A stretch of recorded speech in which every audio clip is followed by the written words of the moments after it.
So I've said it before that protests are very important, right? And freedom of speech, the right to petition your government for redress of grievances. So that's why we have the right to assemble in America.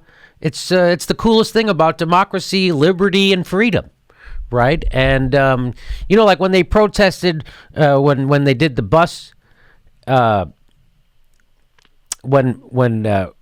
am I blanking on the black woman's name?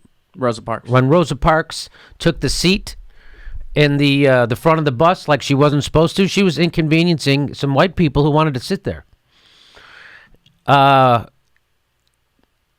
Protests are supposed to inconvenience people. That's what they do. Well, let me just show you why am I bringing this up. So here's a guy who tweeted this out. He says, pro tip, protests that block traffic on the morning commute don't win over those being inconvenienced either. Yeah, you never been like all of a sudden there's a protest and now you're stuck in traffic and you're going to be late for your thing. It gets me. That happened to me one time, and I was so pissed off that I called my city councilman and I was like, "What the fuck's going on, man?" I guess the protest worked. Because I called my city councilman and I wanted to find out what the hell he's doing about this problem. See what I'm saying? That's how protests are supposed to work. Protests aren't there to make you feel good. So anyway, this guy got him good. He says, for the millionth time, protests aren't about winning you over. Protests are about bringing awareness to a problem. And how do you bring awareness to a problem? You inconvenience people. So they have to stop what they're doing and acknowledge what's going on in the country that is a problem. That's why you have a protest that inconveniences people. Like when Martin Luther King marched, they never marched in the street. It was always on the sidewalk in single file, right? And you're like, well, who could be that dumb? He's got a blue check by his name, the guy who tweeted that out. So I'm like, who could be that dumb? Son of a bitch, he works for CNN. Isn't that weird? He's an establishment reporter who doesn't understand the first thing about civil protests, about direct action. Doesn't understand anything. The thing that kind of like, I don't know, the whole civil rights thing was built on. And, maybe protests could be slightly less intrusive if the media did their job and covered them more. Instead of saying, stop protesting, things are okay. Hey, can you raise awareness in a way that doesn't inconvenience my white-collared life? Can't you protest this important thing in a way that doesn't inconvenience rich people who have places to go? This is crazy. And this guy, by the way, won't be fired. He'll have this. People turn to this guy for news and opinion, and you wonder why people get their news from YouTube. You wonder why the fucking news media, nobody trusts it. You wonder why because they're full of shit, out of touch plutocrats who are there to prop up the establishment. That's what the news media is there for. Just like Chomsky said, they're there to prop up the establishment. They're not there to tear it down or poke holes in it or give voice to the underprivileged or the oppressed. That's not what this guy's about. This guy's a fucking moron who grew up in a cul-de-sac who doesn't know his asshole from a hole in the ground. He's got a blue check by his name, and his shame mechanism is broken. I am being so inconvenienced by all this traffic. I have this weird feeling like maybe I have a moral obligation due to my job to tell people about this. That's probably just gas. Look at all this traffic. And he's a senior political correspondent. By day. That's his day job. By night, he's a professional get shit wrong guy. Hey, if you need an example of a guy who's out of touch with his head up his ass and doesn't get how things work, call me. I'll give a speech at your event. It's a fucking grown-up. That's a grown-up person who goes to work, has a job in news. In fucking news, that guy works. And every person who has a Twitter account understood why that guy was a moron, and they gave it to him. First, Wesley pointed it out to him. Then a guy named Jimmy Dore pointed it out to him. What did I say to him? I said, remember, protests are most effective when done in private. I'm doing one right now. We're going to have a big rally and protest in my house next week. Hopefully we won't inconvenience anybody on the street. You know how those protesters at the Planned Parenthoods, how they don't inconvenience anyone. They do it stealthy. They sit in their car and they don't say anything. What the? guy doesn't understand the first thing about life in America. Hey, let's give that guy a job. Let's get a national correspondent. Senior correspondent. That guy doesn't have the brains of a senior in fucking high school. So there's more. Somebody else. This guy says, the real Sonic, the H. He says, is this a parody? It's like this guy's tweets. Is this a parody? You don't really mean this, right? Like this is. No, he fucking means it. And he even argued with people on Twitter.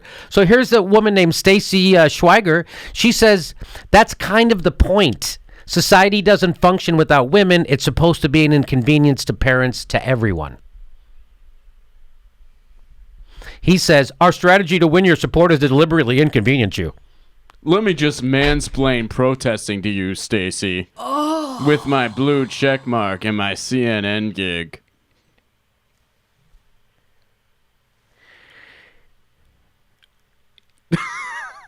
I mean, that's the whole point of a fucking protest. You inconvenience everyone. So people have to stop what they're doing. And they have to address what you want them to address. That's why you do a protest. What the? So he tweets out to her, what kind of reaction do you expect when you deliberately inconvenience someone? Again. Like, doesn't he have a friend he could call? Hey, what am I missing? What are protests about? I'm in news. You're in news. What are these about? Does he have Google? Google Martin Luther King. Google Martin Luther King Jr. Google Gandhi. Google Gandhi. Well, if he calls one of his colleagues at the corporate media and like, what are these protests about? Those are the things we ignore unless they're Koch funded. That's what those are. I looked it up in the manual. Oh, okay. Yeah, you know how in France, when they have strikes, it's so they don't inconvenience anyone. Because there's a strike every day in other countries because workers actually have power. And so when they go on strike, when they go on strike and the trains don't run, they're doing that to what? This guy, I can't. There's just a million stupid things. She says, what do you want people? He says, what kind of reaction do you expect when deliberately inconvenience someone? And then the regular person without a blue check totally understands the situation, has to explain it to the senior reporter and CNN jagoff. Did you know one of the N's in CNN stands for news?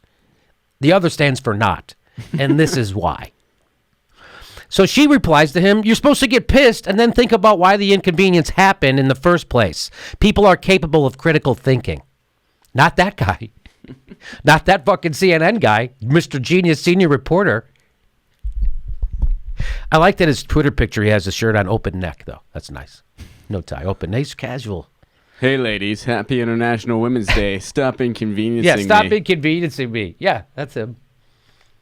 And then this gentleman, Ted Stryker, had the perfect. He says, folks who wanted to cross the Edmund Pettus Bridge were inconvenienced that day. Yeah, I don't know, Mr. CNN. Do you know what that means, Edmund Pettus? Will you ask someone who's a friend of yours, or will you Google it first, or will you just respond with a insult to someone who brought up something you have absolutely no understanding of? You're not supposed to inconvenience people with protests. So when the blacks would go sit in at the lunch counters, they weren't supposed to do that because that inconvenienced the white racists and it pissed them off and it didn't win them to their side.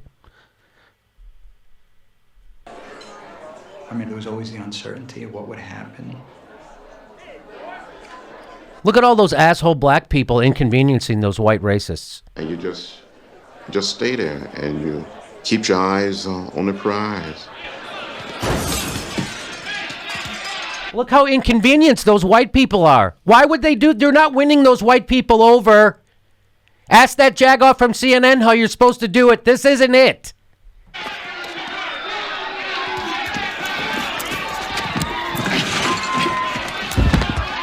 Those people hate them. Why would they protest like that? Those people hate them. Do you see how it's not working? They want them out of there. This isn't going to work. I bet blacks never get civil rights.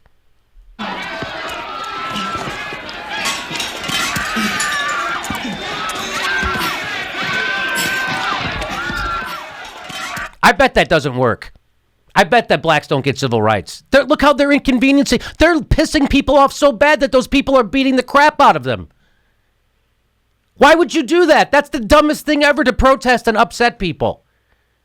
That's so stupid. I mean, I'm just talking like a CNN guy. That's if I worked for CNN, right? I bet you blacks never got civil rights. Look at them. They're so dumb. What's that going to get you? Now everybody's mad at you. Doesn't win anybody to your side. Look at even the cops are mad at you. Cops are good people. The cops are mad. Everybody's mad at you.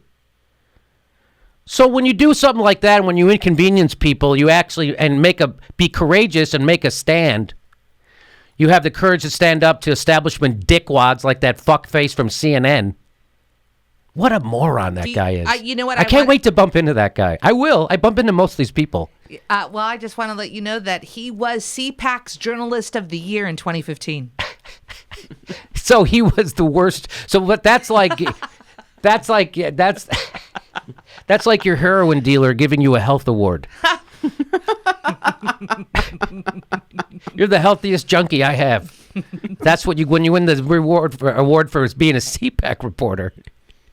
So, you know what happens if you do that? If you inconvenience people, it's totally wasted and it doesn't win people over to your side. But maybe they will give you, I don't know, maybe the Smithsonian Historian Museum will put up a thing for you. Because that's what that is. That made such a big difference in our country when they inconvenienced those people that the Smithsonian put that up in honor of them. Maybe someday they'll put an exhibit up at the Smithsonian to people who don't understand history. Maybe that's it. They're going to have an exhibit about how people don't understand history, and they'll put it right next to something historical, and it'll be a picture of that guy from CNN. It'll be called Journalism: The Dark Years.